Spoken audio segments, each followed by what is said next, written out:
Welcome to Liminal Radio. I'm Gray. And I'm Hatter, and I want to welcome you to the Station Between Stations, where we explore the best rabbit holes in horror. And today we are going to be talking about cryptids, everything from Wendigo to skinwalkers, Bigfoot, and everything in between. And let's not forget, Powdered Toast Man! I'm not sure that counts as a cryptid. That may be more of just a drug trip from a Ren and Stimpy episode, but we're going to count it anyway. So, what do we have on the docket first? So I figure, first of all, we're going to talk a little bit about Bigfoot, because you can't talk about cryptids without covering Bigfoot. We're going to go well beyond Bigfoot, but that's the elephant in the room, so to speak. So let's talk about Bigfoot. You don't mean the Chickenfoot song, do you? I do not mean the Chickenfoot song. I mean Bigfoot. For anyone who is not familiar with Bigfoot, basically it is the belief that there is some sort of large hominid or great ape that lives in North America. And it's worth noting that not only does North America have a Bigfoot-like creature, including we have multiple ones in the South near where I live, we have the skunk ape, although that's more of a Louisiana thing, but still, which is basically like a Bigfoot, except it also smells really bad. That was my nickname in high school. Skunk ape or Bigfoot? Yes. Hatter, also known as Skunk Ape Bigfoot. Yeah, that I can see that. That needs to be like your new gamer tag. SABF. Okay. Well, anyway, let's further delve into what this creature is. Also, as an add-on, we have the Yeti, which is in the Himalayas, and basically anywhere people go, they claim to see these big humanoid hairy creatures. And there is a lot of possible explanations for what's going on here. One is just people are making things up, and that's certainly possible. The very classic Bigfoot videotape that everyone always talks about is pretty much been proven to be debunked. So that classic one of him walking through the woods is definitely not for real. But there's still enough people claiming that they saw him that there could be something to it. Now, one thing we do know for sure is that giant apes existed. That is for sure. That existed. They were called Gigantopithecus, and if Gigantopithecus, which was probably mostly a giant orangutan, although it could have been something else, but our best guess is it was an orangutan-like creature.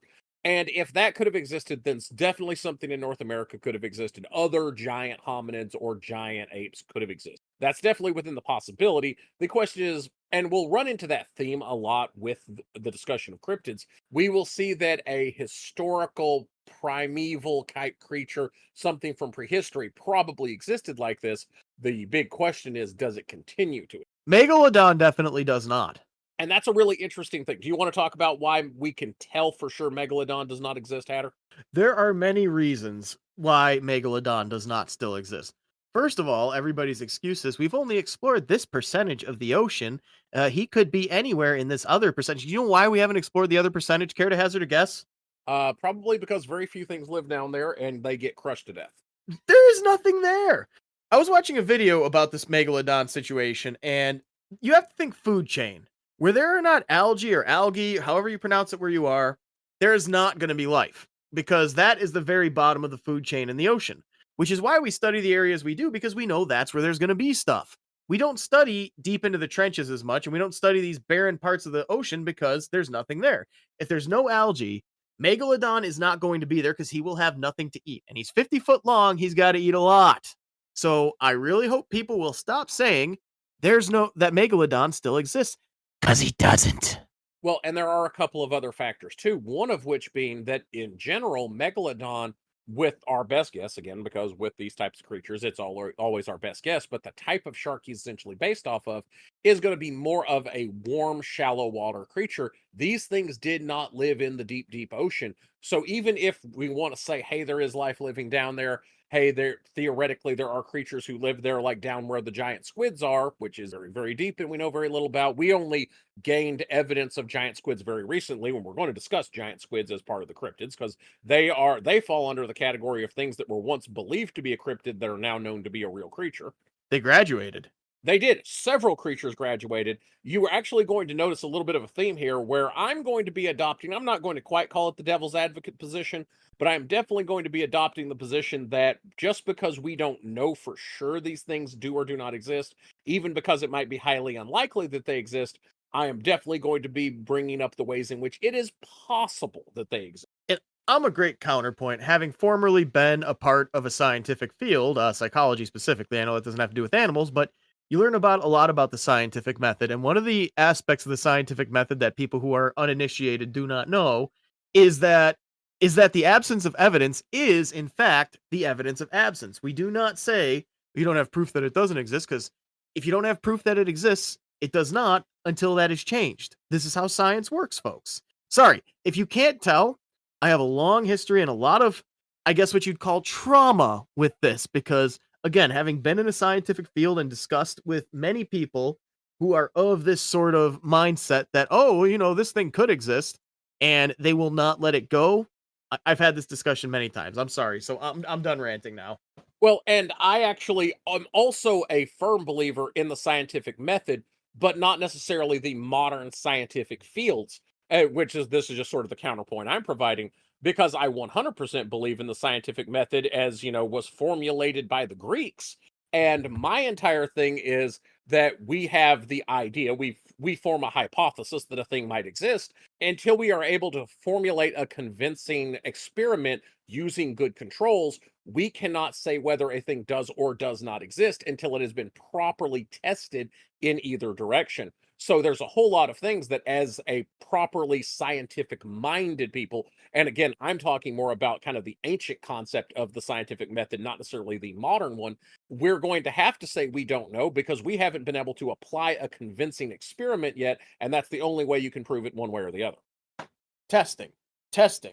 This is also, by the way, why I hate sociology as a science. I love it as a field of study, but I hate that people call it a science.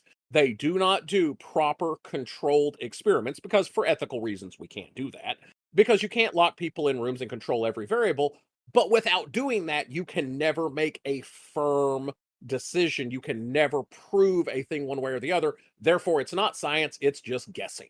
It's philosophy. Exactly. But people claim that it is because they look at statistics and they look at trends and then they try to say that that's science. And that's not science if you can't do controlled experimentation, at least in my opinion. To be fair, my idea of science is a few thousand years out of date, but I'm holding with it. It's what I subscribe to. It's part of science. Statistics is part of science, but yeah, you need more. But anyway, I'm sorry. Let's circle back. What were we talking about? Circling back around, we're talking about the existence of giant hominids, aka Bigfoot. And it's really, I mean, there's so much evidence in both directions because there is the absence of a body. You would think theoretically that you would have found a body by now if they existed, but then again, we very rarely find the bodies of certain megafauna. So it's definitely possible. Like, how often do people find the bodies of bears that have died naturally? They do find them, but they don't find them very often because there's whole natural processes that take place. They just don't, you don't just see grizzly bears laying dead by the side of the road that often, unless they've been hit by a truck. But that's neither here nor there, unless Bigfoot was hit by a truck, which could certainly happen. I do find the absence of Bigfoot roadkill a major minus in the proof category. I would agree with that. I actually am also going to agree with that because humans get hit by 18 wheelers enough. I feel like Bigfoot would occasionally as well. Big feet, big foots. How do we pluralize Bigfoot? I like Bigfoots. No reason, no logic behind that. That's just the one I like. That's what we will use moving forward. So, fun story. My brother created a cryptid. It's in line with Bigfoot, so I thought I'd just insert it here. Perfect. So here's where it all started. Sitting around bonfires, because we moved to an area where we could have bonfires in the backyard years and years ago, and we did that with our neighbors and stuff. And my brother made up a story about the man in the woods. The man in the woods functions like this. He's a guy who stands in the local woods. Sometimes you'll catch him out of the corner of your eye. Sometimes you'll see him full on, but you will very rarely, if ever, see him head on. You'll catch him in the corner of your eye. He'll be standing at a strange angle, and he'll just stand there and look. Now, he's harmless unless you manage to look him in the eye, which is extremely difficult to do. And if he looks you in the eye, he begins to pursue. Now, none of us knows what that means because nobody has told the story of being pursued for fairly obvious reasons. Now, here's where the good part is. My brother told this story so many times that people started telling it to other people. And instead of it just being like a funny story he made up, people started believing it was true. People started theorizing that there was a creepy guy in the woods around our area staring at people. And the man in the woods, my brother created a cryptid. Which that is awesome, and that is how urban legends and cryptids and things like that form.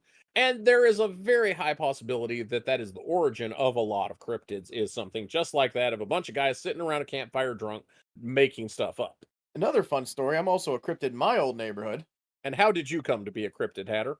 Same situation, bonfires, drinking, me walking to 7-Eleven at 2 a.m. without a shirt on wearing a cowboy hat. Pictures were taken because people thought it was funny. Now, we all knew each other, they knew that that wouldn't bother me. And the pictures were very blurry because it was very dark. And someone happened to catch a picture of me mid step, mid stride, in the exact walk pattern as Bigfoot.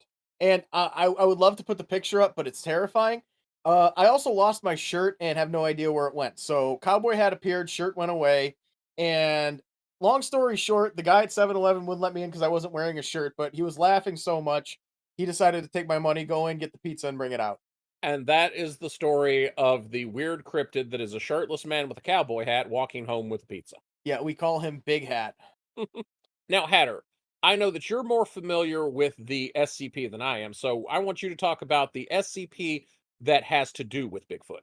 Okay, so SCP-1000, for those of you who don't know, every 1000th SCP entry it has a theme. I want to say that that theme was cryptids. I'm pretty sure it was. And it was essentially Bigfoot. And depending, like the way the article is structured, depending on what your quote unquote clearance level would be, you see more and more of it. The basic clearance level, the average person would just see it's Bigfoot. It's a strange creature that is now extinct. Nobody sees them anywhere, and the more clearance you get, the more you get to know. Like eventually, I start talking about a virus that if you get near this creature, it'll give you that virus and essentially kill you. But as it turns out, what really happened was when you hit the highest clearance level, they were another sapient species on Earth, and humanity came in and essentially took over and wiped them all out. And the reason, I guess, the short version is the reason they don't want people to approach these Bigfoots, is that they don't want people to know what happened there. I do like the idea of the entire story of Bigfoot being a giant cover up for the sins of humanity. I think that's a cool idea. Yeah, SCP-1000, if anybody's interested in reading it, there's a lot of information there. I'm not going to go over all of it on the podcast, but that's your homework for today. Read that. I will also say that if you're not familiar with what SCP is, it's kind of a group sourced fictional universe about all this government organization that non-governmental organization that hides supernatural entities from the world. If you'd like to know more about it, go check out our very first episode where we did a deep dive. We should do an episode completely about SCP. Absolutely. Guys, let us know in the comments if you want an entire episode on SCP, which I assume you do because it's super popular and everybody loves it, including us. But two, also what SCPs you would want to make sure we covered that are maybe not talked about as much on that episode. Exactly. Now, another fun fact, we all know about SCP, the Shy Guy, right? You know about him, right? Absolutely. Now, the Shy Guy, there is some theory in the lore that he is what people thought was the Yeti. Like what people describe as the Yeti, they actually saw the Shy Guy. I believe that's been debunked, but it is there. So, another connection to the Bigfoot. Now, I will say, because that is such an interesting explanation of where Yeti and where Bigfoot come from, I do want to say there is a real world folkloric thing that I want to talk about, which is that some Mormons believe Bigfoot is Cain from the story of Cain and Abel in the Bible. I actually think that's really interesting. It's ridiculous, but it's interesting. Because anyone who may not be familiar, Cain was the very first murderer in the biblical story, and he was cursed by God for his crime to walk the earth, and no one was allowed to kill him, and there's a whole thing. But their theory being that this hairy, scary dude walking around is Cain doomed to walk the earth, and there's like this actual account of this Mormon guy who supposedly met him and had a conversation with him, and then rebuked him in the name of God, and this whole thing. So I don't know how many Mormons like sincerely believe it or not, but it is kind of a part of Mormon folklore. Have you played Red Dead Redemption? I have. So I believe I don't know if it's in the Undead Nightmare or if it's in the main game, but there's a part where you have to hunt down Bigfoot. And there's all these stories about how he eats babies and stuff. It turns out like he eats berries and mushrooms and stuff, and none of that was true. He's the last of his kind. He asked you to kill him. It's actually very sad. But there's a running meme of John Marston saying, "You eat babies!" And and the other day I found a YouTube short where they're talking about how there were human bones at Dutch's camp in the first game. And the guy who plays Arthur Morgan in the second game says, they think that Dutch eats people, and in the same voice he goes, "You eat people," and I haven't been able to stop saying it for 2 days. You eat people. That's giving me Soylent Green is made of people energy. You eat people. But yeah, no, just a little side note. Bigfoot was also in Grand Theft Auto, but I don't know that story very well. I never really played Grand Theft Auto. Now, the eating people cannibalism is going to come up very soon as we're about to start talking about the Wendigo, but we got a couple places to hit before we get there. Couple stops along the way. One of the other cryptids that I want to make sure we hit again is kind of the one of the OG cryptids is the Loch Ness monster. Nessie. And is part of a group of cryptids because basically if there is a big enough lake, there is a story of a Loch Ness monster like creature living in it. There's Lake Champlain in North America, there's the Ogopogo, there's a ton of different types of creatures that might be like a sea monster. That's one of the actual theories about Nessie is it could be a giant eel, it could be a plesiosaur, which anyone who's not familiar with plesiosaur is one of the ancient reptiles that lived alongside the dinosaurs. They are the long-necked creature with the four flippers and the head kind of like a sauropod, but with teeth, right, more suited to fish eating. So that's kind of the creature that people are picturing as Nessie, Or a Leopleurodon. which a Leopleurodon is very similar, but usually with a thicker body and neck. And of course, if you're anything like Mere Hatter, you only know the word Leopleurodon because of that weird freaking animated web series called Charlie the Unicorn with it's a Leopleurodon, Charlie. It's a magical Leopleurodon. Leopleurodon, Charlie. My wife still has her t-shirt that says shun the non-believer on it with the picture of the unicorns, and it is one of my favorite things. Yeah, oh my god. That was and unicorns are kind of cryptids, ain't they? There is a fine line between cryptids and mythological creatures, and we're actually going to be skirting all over that line throughout this entire episode. So, yeah, unicorns are kind of cryptids. Well, let me tell you what happened to unicorns. As you know, life came from the sea. You know this, right? Absolutely. And some life went back to the sea. Now, what kind of creature has a long spiral horn in the sea? That would be a narwhal. Yes! Narwhals were once unicorns. They returned to the sea and became narwhals. So, yeah, unicorns existed. They just live in the sea now, and they're much uglier. Well, and a very interesting connection between unicorns and narwhals is that if when people look at a narwhal, they see that spirally horn that we think of as a unicorn horn. There's a reason for that because unicorns existed before anyone knew that narwhals existed. A bunch of Vikings, this is actually a documented thing, found narwhals, went, holy shit, that looks, that's got a horn. People knew that unicorn horns supposedly had magical properties. So they started taking these narwhal horns and then selling them to everyone else, saying this is a narwhal horn. So people started drawing unicorns with these narwhal horns on them because that's what they assume they look like, which is why when you look at a narwhal, you see a unicorn because a bunch of Vikings were scamming people. They made people horny. That is supposedly one of the things that the magical unicorn horn would do for you. Oh, you grow horns. For any of our listeners who might be under the age of 18, that is exactly what it did. It made you grow horns for 100%. It also made people aroused. I hope we don't have any listeners under 18 because I get out of pocket as hell sometimes. Yeah, maybe I should start doing this one 18 plus, but we'll see. No, we haven't made any jokes that were 18 plus. Like you could say that in a PG-13 film. That's true. I more get raunchy in concept. It's more intellectual inappropriateness, really. Yes. But anyway, yeah. Narwhals are unicorns. I'm sorry, before I went off on that massive tangent, what were we saying? We were talking about the various different lake monsters, Loch Ness, which again, Loch Ness is possible if incredibly unlikely. One of the things that would make it more likely is because it has been theorized that Loch Ness could be connected to the sea by an underground tunnel. And if that is or an underwater tunnel specifically. And if that's true, then it would make the possibility of some large creature, maybe like a giant eel, living there. At least it would make it plausible, but still gonna be terribly unlikely. You remember that giant eel from Mario 64? Yeah. Yeah. Yeah. Then It now would totally. you're all gonna have to suffer with that too now.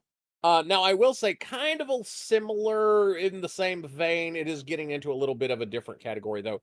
Is the is the Makole Membe, which is an African cryptid that is supposedly more like a sauropod dinosaur. Anyone who's not familiar with sauropod, that's going to be your Brachiosaurus, your Apatosaurus, your Brontosaurus, your long neck, if we're going to use the terminology from Land Before Time, that's a And sauropod. we are.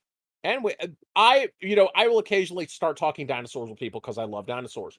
And they'll be embarrassed because they don't know the names for different ones. And I always tell them, never be afraid to use the terminology from Land Before Time. That's a sharp tooth, that's a three horn, that's a spike tail, that's a long neck. There is nothing wrong with that. What was Ducky's type of monster called? I want to say Ducky was actually just called a ducky, and they were a duckbill, so they were definitely somewhere in the hadrosaur family. And just because everybody needs this now again, please leave your favorite dinosaur in the comments below.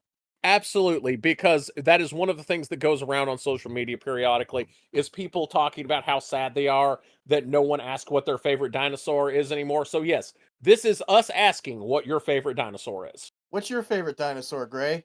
My favorite dinosaur, I have two answers. One is the Therizinosaurus, which is the big herbivorous dinosaur with the scythe hands. I love that. And my other answer is it's not a dinosaur, and I don't care that it's not a dinosaur. It's still my favorite dinosaur, which is the Quetzalcoatlus, which is the really, really big pterosaur, flying, not dinosaur, flying reptile that is the size of a giraffe. I love those guys, and they are native to my area. Hmm. Well, I'm gonna say this. It's not technically a dinosaur. I don't care. People who want to get pedantic about it can, kick rocks. Pterodactyl. Don't care. Pterodactyl. The flying not dinosaurs are some of the coolest creatures that have ever existed. But what's Sharon's favorite dinosaur? Pachyosaurus, the ones with the bone domes on top of their head. See, if I had to choose one that wasn't a pterodactyl, that is what I would pick as well. So that's an excellent choice. Yeah, Packies are awesome. Like I said, I always encourage people, you do not have to be a paleontologist and have that level of ability to discuss them, have that level of knowledge in order to talk about dinosaurs. Yes, it's called a Pachycephalosaurus. Just call it a Pachy, it's fine. Call them compies, whatever. If you use the word raptor wrong, no one cares. Talk about dinosaurs, have fun. Cephala means head. It does. That's why cephalopods are what they are. Head, foot. Yep. We will avoid turning this into an entire paleontological podcast because I could talk about dinosaurs all day. Circling back to our actual outline, the Macaulay Membe basically is the theory that in this one river in Africa, there is a giant brontosaurus or something similar that supposedly someone did go there, did kill one time, a bunch of people ate it, and they all died. Of course. Dead men tell no tales. Now, some people have theorized it's more like a dragon or whatever, but most of the stories make it sound a lot like a long-necked dinosaur. I would be more inclined to believe this story if it happened in Australia. You tell me there's anything in Australia, and I'll believe you. Well, and it's really funny that the idea Americans have of Australia being full of all these really weird creatures, in the past, that was how Europeans felt about Africa. Because that's when they first started learning about things like elephants and giraffes and things like that. So the idea was, well, shit, if you say it's in Africa, I'll believe you. Well, if I didn't know that giraffes existed and you told me that there was a deer with a 8-foot neck, I would probably be pretty skeptical. That's actually one of my favorite arguments for a lot of cryptids being real, because I, of course, always love the meme that how are unicorns not real, but giraffes are? Which is weirder, a horse that happens to have a horn or a 10-foot long necked moose leopard? I'm going to say that the unicorn is more convincing. So if giraffes get to be real, anything is possible. Fun fact about giraffes, they don't have spots, right? Really. They're brown with a yellowish webbing color. If you look closely, that is what the pattern is. And you know what that pattern is called? What is the pattern called? Giraffics. That sounds made up. I love it. Oh, it's absolutely made up. Long story short, I was talking with a friend about GIFs. Thanks to you, I keep saying GIFs. Thanks for that, Gray. But it's a mimetic hazard, and you cannot get away from it now. Yeah, I know. But we were talking about it, and I said, I meant GIF. And this person says to me, it's graphical something something. You wouldn't say giraffics, would you? I said, yeah, that's what the markings on a giraffe are called. And now we're full circle back to the joke. What's funny is when you made that joke, I was not sure if you were joking or not. I would believe you because the spiky thing on the end of a stegosaurus's tail is called a thagomizer with a th. I am pronouncing that very carefully. A thagomizer after the comic done by the guy who did the Far Side comics, where they were joking about a caveman called Thag Simmons. Gary Larson, the guy who did the Far Side comics, did a comic where a bunch of cavemen were talking about this being called the Thagomizer after the late Thag Simmons, who was killed by one. So scientists actually took that from the comic and made that the real scientific name for the spiky thing on the end of a stegosaurus's tail. So that's a real thing. If that can be a Thagomizer, then those can be giraffics. Listen, they discovered a new heavy metal a few years ago after Lemmy from uh from Motorhead died, and they called it Lemium. Scientists are not terrible at being a little funny. Absolutely. But let's say one more time, the Thagomizer, YouTube, don't demonetize us. Do not demonetize us. We are not talking about the British word for cigarettes. Exactly. Now, where were we? We had just covered the Macaulay Membe, and we're about to talk about the Wendigo and Skinwalkers. Those are very important, and I definitely want to cover those. Let me also point out the fact that I did not once try to say the name of whatever cryptid he just said because I will destroy it. I can't even say Nididimidium. That's true. You'll notice throughout the entire section when he was talking about that creature, I didn't once try to pronounce its name. I cannot say that name. Every time I try to say the name of a certain magnetic metal, neodymium, what comes out is nibididium.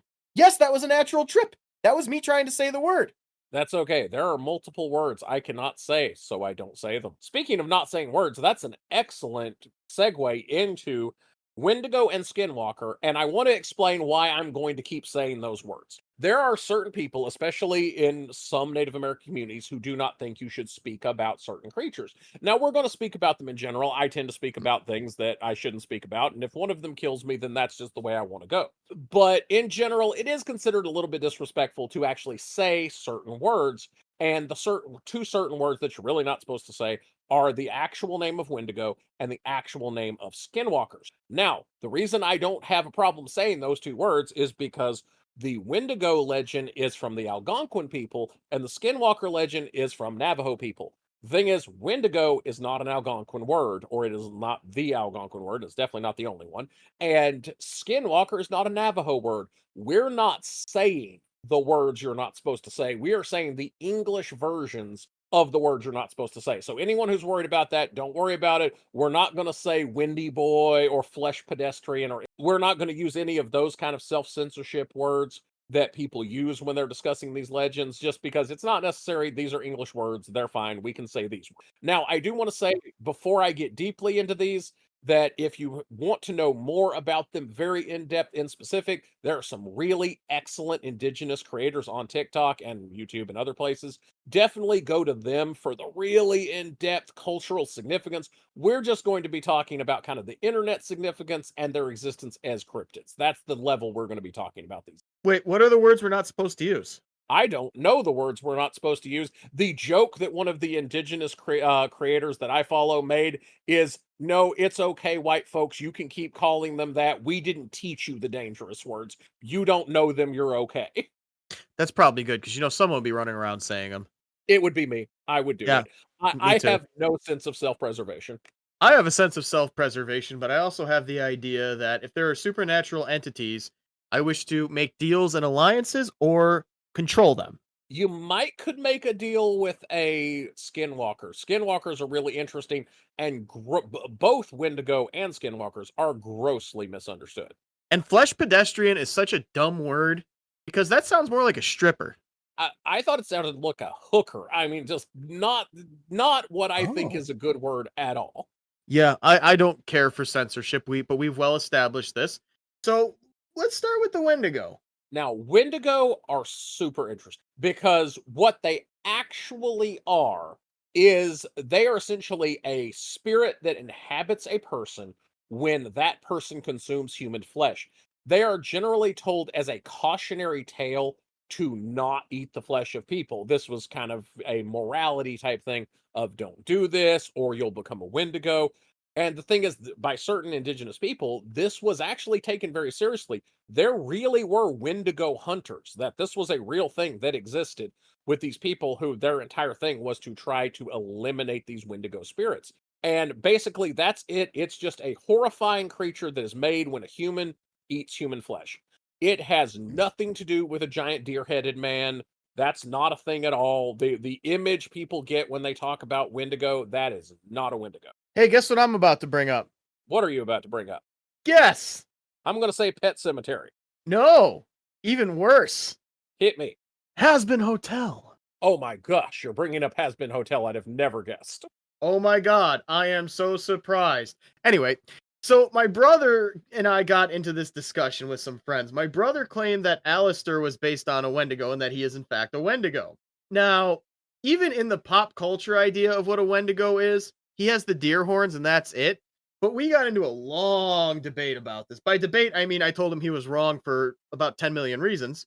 First of all, because we see a creature that's based on the pop culture Wendigo in Has Been Hotel a couple of times. Actually, in Has Been Hotel, we get to see a pretty good interpretation of what a folkloric Wendigo could look like in that world in Rosie, where she is a cannibal. She is a person who ate people, so she became very cannibalistic with the sharp teeth and the scary face. That's much more what a Wendigo would look like than anything Alistair. You eat people. I'm sorry, I had to do it again. But and here's the final nail in the coffin. There is that we've seen. There's the cannibal district there. All the cannibals have that look about them, right? Right. Who doesn't have that look about them? Oh, Alistair. So Alistair is not a Wendigo. So my brother, I was going to say his name out loud. He probably wouldn't want me to. Guess what? I just made your argument famous and proved to everyone that you're wrong. Live with it. But anyway, I'm sorry. Of course, I have to mention Has Been Hotel. We see Wendigo show up a lot in pop culture and media. Of course, there's that game. What's it called? Until Dawn. Yes, Until Dawn. And would you say that one's a more true to folklore idea? I would say it's definitely more in the neighborhood. They don't go deeply into kind of where they came from, but they are very similar. I would say that's a play on folklore. Now, again, anyone who wants a better determination of what is accurate to folklore, please seek out some of these really excellent indigenous creators who can give you a better thing.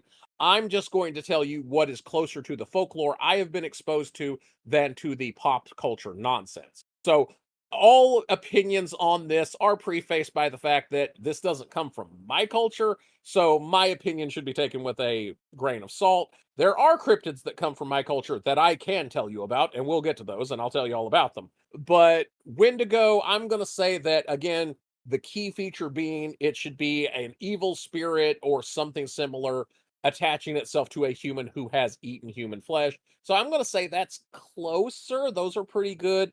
I will say that Pet Cemetery is super far off. I will also say this. You mentioned that there are indigenous creators talking about the folklore, and I feel first of all that I should double down and tell you you should check them out, and we'll put some names down in the description so you can. Uh, and I feel that we owe them the views for kind of appropriating one of their cultural ideals. I myself, fun fact, I don't know if you knew this about me, Gray. I don't think we talked about this. I'm like 45% indigenous. I can't remember my exact lineage, but my great grandfather was 100% Native American. Now, that's not me justifying that we can talk about this because I don't think that's enough to that it isn't some kind of appropriation, but that's a fact about me you now know. Well, I'm going to go ahead and make a very unpopular statement, which I don't mean this in a bad way, but I talk about lots of culture because I am from a culture and all cultures interact. In the same way that I am not from Greece, but I'm going to talk about Greek mythology. I am not from China, and I'm going to talk about Chinese mythology. I'm going to talk about your mythology if your mythology is known. If you want your stuff to be a closed practice, you probably shouldn't tell anyone. And there are plenty of cultures that don't tell anyone. They have secrets. And that's cool. I do not go trying to find out their secrets, but all cultures interact. And in all honesty, what anyone thinks totally belongs to their culture if you go far enough back, they probably borrowed that from some other culture too, and the different cultures got melded together, and it gets super complicated. A great example of that, circling back to cryptids a little bit, and is the fact that in Louisiana, one of their big cryptids is a bull-headed man. And it is really interesting to see if you follow where the people group there came from. It goes all the way back to Canada and then back to France. And it is almost definitely based off the Minotaur of Crete. But it traveled, those stories of this bull-headed man traveled with this entire people group all the way to Louisiana, borrowing and connecting from all the peoples they talked about, so that when you finally get this bull-headed man, he's sort of based on some indigenous ideas. He's also based off some of the folklore from Africa that the enslaved peoples brought with them, and he is based off of all the way back to Crete and kind of the Mycenaean era of France and the various areas that had Mycenaean Greek type people in them, so that the Minotaur came all that way. So basically, all of that to say, all cultures are meshed together and there's nothing we can do about it. So I'm going to pretty much talk about whatever I want. And I'm going to say, I, in many ways, agree with you. I think that, I was, being a little more dramatic than I needed to be about it. And I do believe we should check out the people who these ideas come from. We should definitely check out the people who are the authorities on their culture, for sure. And, but yeah, ultimately, I do agree. If something's mythology, if people are out there telling the stories, when you tell a story, I'm not going to say it becomes public domain, like it still belongs to them. But once you've told the story, other people are going to tell it, and that's something that you need to expect. Now, people who, what's the right word, like kind of bastardize it and stuff like that, like how the media gave us this idea of the deer-headed thing, yeah, that's a little disrespectful. But you see what I'm saying here. People think everything's black and white. It's not. You can tell the stories and study the stories, and also respect the culture, which is what something we make sure we do, and what's something everybody should make sure they do. That's all I'm saying.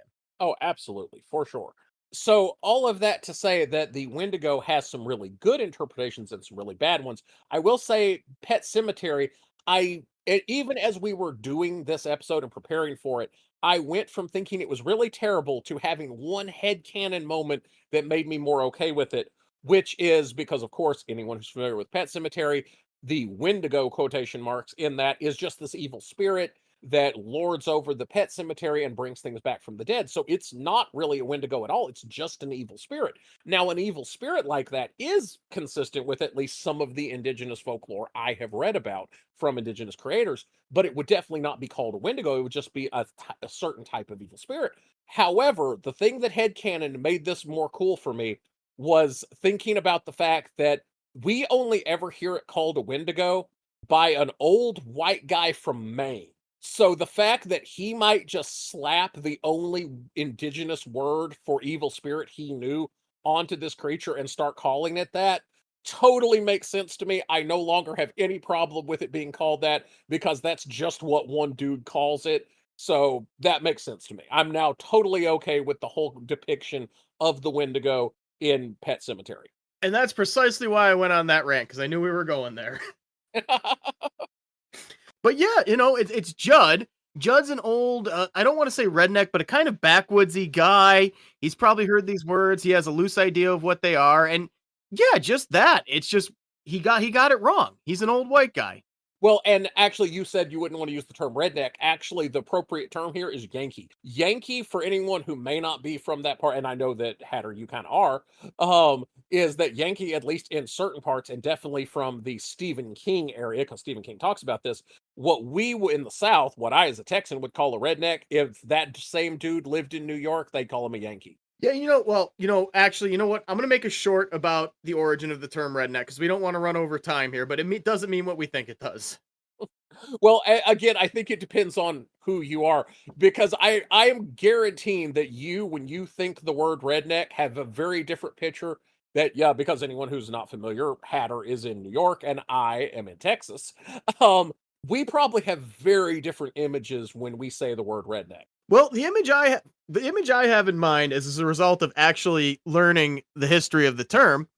And they were miners. They were workers who formed a workers union, and they wore the red bandanas around their neck, i.e. redneck. That is one theory. The other theory is that it was more of a generic working. It just was a generic term for a working class person, and the redneck came from the sunburned neck. Mhm. But either way, redneck is just a term for a working class person. Me, I'm gonna save this for a short. Talks about it anyway. Anyway, let's circle back. Circling back. So that's kind of what Wendigo are. The next thing we want to talk about is skinwalkers, because skinwalkers are huge on the internet right now.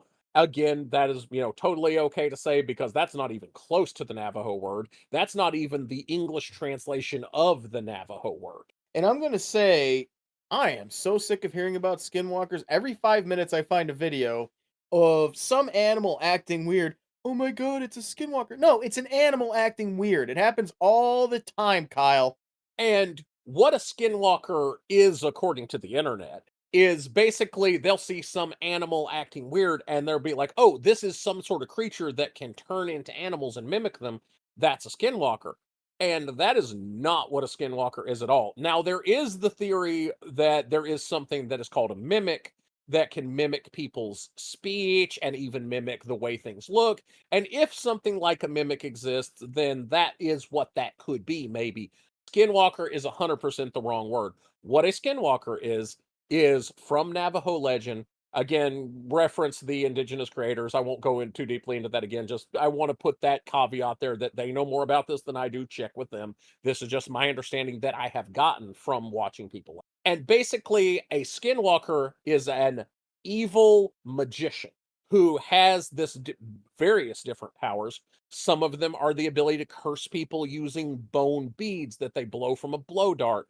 Various different powers, but the iconic one is they, through various evil rituals, will kill an animal, enchant its skin so they can then wear its skin and turn into that animal. So if they say kill a coyote, they can wear the coyote skin and turn into a coyote. That's where skinwalker comes from. That's where that term comes. So if you're saying that, oh, hey, here's this dog and it's acting really weird, what you are saying is an evil Navajo magician killed this dog and is now wearing its skin trying to get into your house. Now, don't get me wrong, that's weird as shit, and that would be scary, but that's usually not what they mean. Yeah, the internet's a strange place.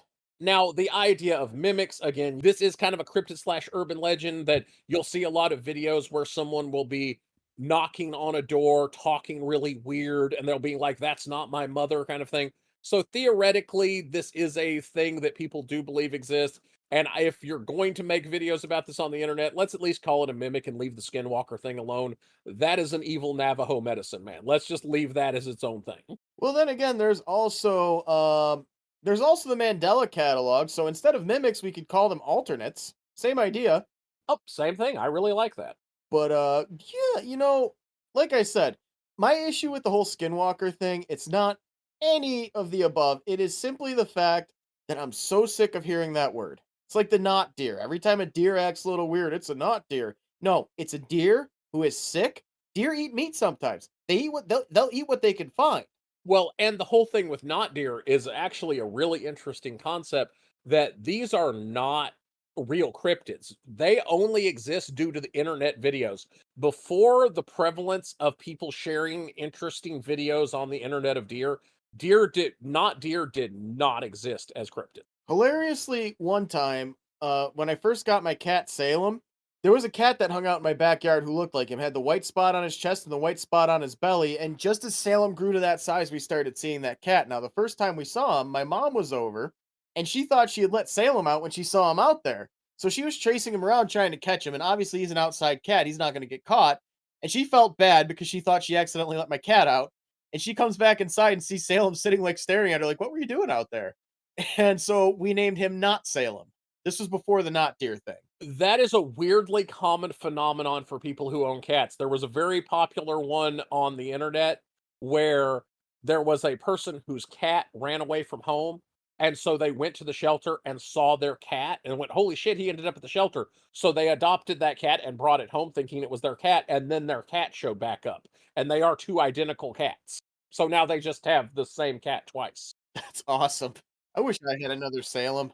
So a little bit more on the subject of mimics here. I feel like they're a really popular subject for internet videos because they're so easy to fake. Now, of course, we've already said these aren't really skinwalkers unless you think your dog has been killed and skinned by a Navajo medicine man, then it's not a skinwalker. But people talk about mimics. And of course, they're talking about it mimicking their dog or their mother or whatever.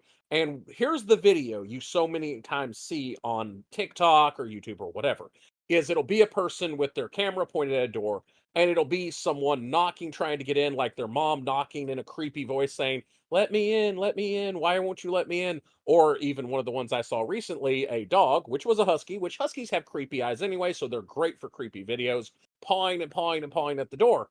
And then they add like a little bitty caption at the top that says, my mom was already inside the house, or my dog was sleeping by my feet, or whatever, to imply that whatever is trying to get in is not their dog or not their mother. And that's such a cool idea, don't get me wrong. And that goes all the way back to like old fairy legends where there are things that would impersonate other things in order to get you to let them in. It's one of the reasons why in Irish culture you would never call for sheep. You would never call for your sheep to come in because there are fairies who change their name to sheep. There are fairies that go by sheep so that when you call your sheep in, it calls in the fairy. So, like I said, these are really traditional, cool monsters. But the people who are making videos of this, it is very obviously low effort. They put some creepy music on it, take a video of their dog scratching at the door, and all of a sudden we have a viral cryptid moment. And, they do really well with that kind of stuff. But it's like super obvious that there's nothing going on here. It's just a video of their dog scratching at the door. Let's be clear about something. I don't feel like this should have to be said, but the world we live in, it kind of does. There are no indigenous Navajo people out there who are trying to attack your dog. Let's be clear. Absolutely. I am not aware of anyone even being accused of being a skinwalker by their own community because, of course, in traditional Navajo beliefs, they believe that there are people who have these magic powers. But this is definitely not a concern, I think, in the real modern world. I've not heard of any even reported skinwalkers because, again, whenever people talk about what a skinwalker is, they have it completely wrong anyway. So we can safely say that no, there are no Navajo people out there trying to eat your dog. You're okay. Calm down. It's sad that we have to clarify these things in today's world, but people are nuts. I don't know what happened between. Never mind. We're not gonna touch any of what I was about to say. Moving on. That's probably for the best. Yeah. Now, as Hatter did point out whenever we were discussing this before we started recording, is that with the dog trying to get in, there are more than one dog in the world that looks like yours, just like we were discussing with the cats that look similar and the person ended up with two cats. And that actually made me think about, so obviously there's a really good chance that quote unquote mimic trying to get into your house and being all creepy is just literally a dog pawing at your door asking for help. That's someone's lost dog. And I've got a whole thing here. I have a journey I want you guys to go on with me. And it's about the time that a dog tried to get into my house and started pawing at the door. I do not own a dog. So I had seen this dog outside and it was very friendly and literally jumped up into my lap as I was getting out of the car. But people let their dogs run loose around here. So I was like, okay, it's probably just got out of the fence. So I kind of shooed it on, told it to go home, and then I didn't see it anymore. And then in the morning, I heard knocking like a human at my door. And whenever I went to go open that door, this dog come running inside, it jumps into my lap, and is immediately begging for protection because it was raining outside and it was very obviously a very human-centric dog. So of course, I took the dog in. I didn't keep it. We ended up finding it at home after doing the whole lost dog thing and trying to find its person. Most likely someone had dumped it because people do that around here because they're evil. But we ended up helping this dog because, as my wife always jokes, that I'm the kind of person that if an animal, or maybe a person, depending on the person, comes up and asks me for help, my first response is going to be, well, shit, I guess I'll die for you now. So we helped this dog because it came knocking at the door. Now, imagine if I was the type of person who was terrified of mimics and thought, oh, no, there's a dog trying to get in my house. It must be some evil spirit trying to kill me. And then I wouldn't have helped the dog. There's a creepypasta that I read once that I thought summed the dangers of these kind of legends up in a way, which was this guy goes to this abandoned building, takes the elevator up, and as soon as the elevator door opens, he sees this creepy, scary woman with blood all over her, dragging herself across the floor towards him, screaming. So he freaks out. He's like, oh my God, it's a ghost. Closes the door, runs, goes home. The next day on the news, he hears about a woman who died in this abandoned building because she had an accident, got injured, and there wasn't able to get help in time. had he looked at her and went, "Oh my God, that's an injured woman," not, "Oh my God, that's an evil spirit," he could have saved her. Now, I want to be clear, that's a creepypasta. That didn't happen, although I'm sure something like that has happened in the history of, the universe. But it just goes to show that a lot of these ideas, like the thing of people say in Appalachia, if you hear a person screaming for help in the woods, no, you didn't. It's a monster trying to get you. Well, that would really suck to be the person screaming for help in the woods and no one will come because you're in Appalachia and no one wants to come help you. Yeah, that's just friggin' ridiculous. If you hear something, okay, if you're in the woods and you hear someone for screaming for help, first of all, if you're in the woods, have a weapon with you just in case they're trying to, trap and rob you or something. But, do something. Even if you don't feel safe approaching them, call Well, the authorities. absolutely. When Someone will come someone help. is calling for help, you should attempt to assist in the safest way possible. No, I am not saying endanger yourself. I'm not saying go running into the woods unprepared and get yourself hurt in some way. Like you said, there are people who bushwhack others. There are people who do set up traps. There's actually some very famous stories of people doing the, "Oh, you have to help me," luring someone to the woods and then doing something horrible. That's real, that happens. But there are safe ways to do it. Like you said, if you are not comfortable with anything else, call the authorities. So there is a lot you can do. There is a lot of middle ground between run inside, close your drapes, and pray for the skinwalker to pass you by, and running off like a crazy person into the woods. We're shooting for a nice middle ground here. So on the subject of cryptids out in the wilds, cryptids aren't always cryptids simply because they're actually weird creatures. Sometimes it's a normal creature, but where it is a little strange. And that brings me to the subject of phantom cats, which Gray knows a lot better than I do. So phantom cats are actually a very, very common quote unquote cryptid. And it's just the legend that in your area there is a big cat of some kind, something like a lion, a tiger.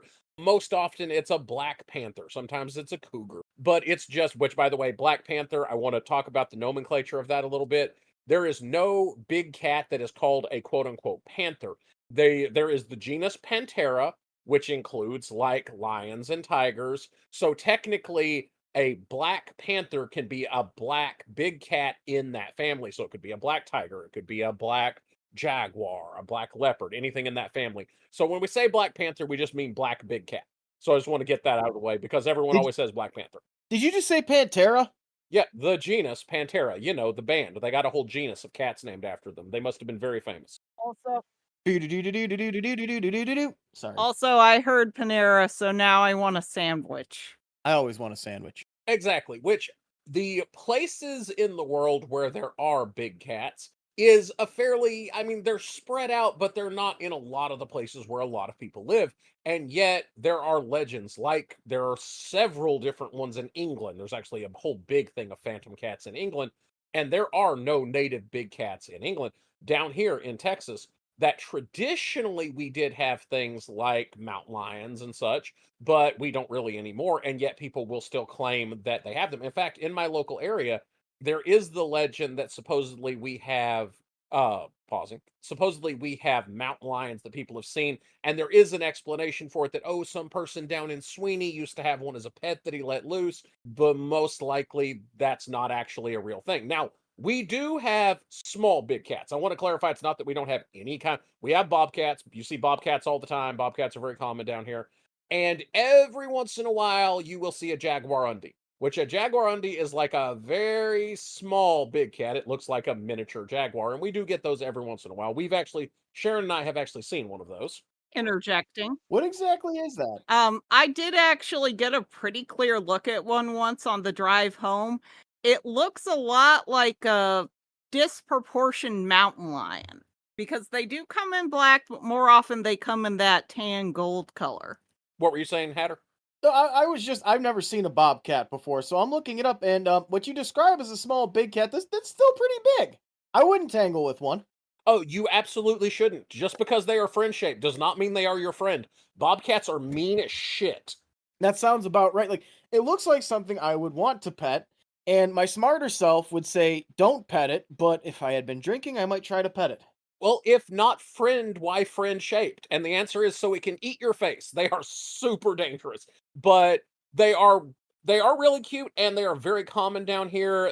For anyone who's maybe never seen a bobcat before, in case that's just not part of your local fauna, it looks exactly like a house cat, about the size of a border collie with no tail and really cute ears. So they're adorable, and they are a predator. They're actually really bad at eating people's chickens and cats and things like that around here. So they are a giant problem sometimes, but they're not a big cat. They're not the size of a mountain lion or anything like that. So unless they just saw a bobcat from a really weird angle, that's not what they think that's not what they're saying they saw.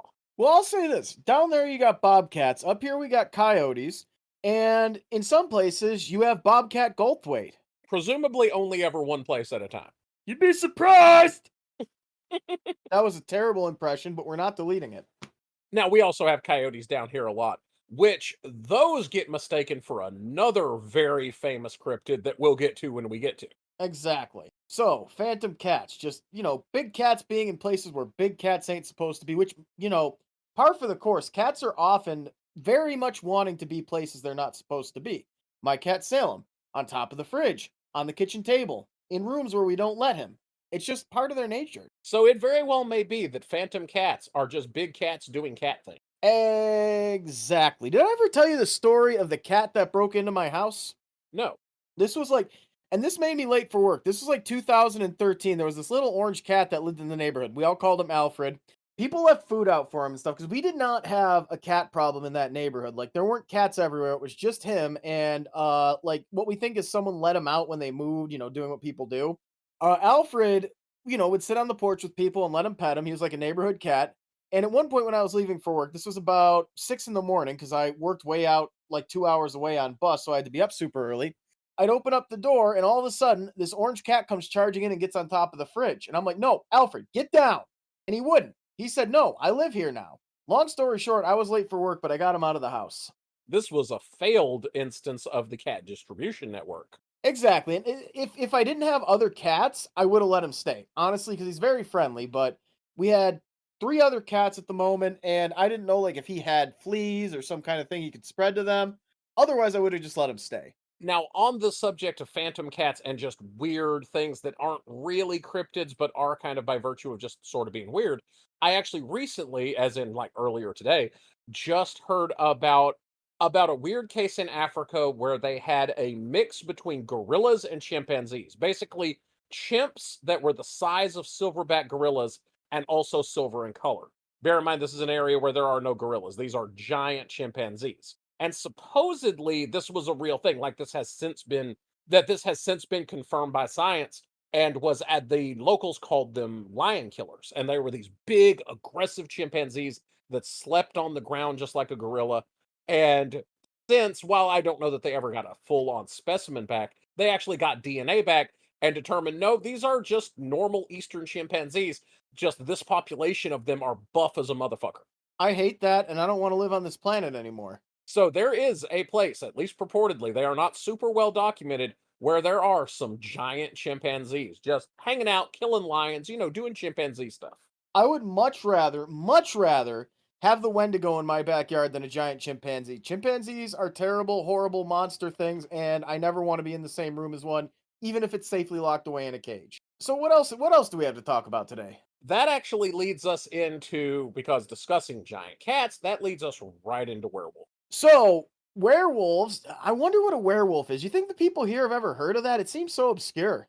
Oh, I know. This is definitely one of those lesser known cryptids that no one has ever heard of. And of course, we're being facetious. So, werewolves are cool. However, the historical cryptid nature of werewolves, because when we're talking about werewolves these days, we're talking about the movie version, the horror movie version, monsters, that kind of thing, your urban fantasy stuff, your White Wolf, Werewolf the Apocalypse. Whereas the cryptid version of werewolves is a little bit different.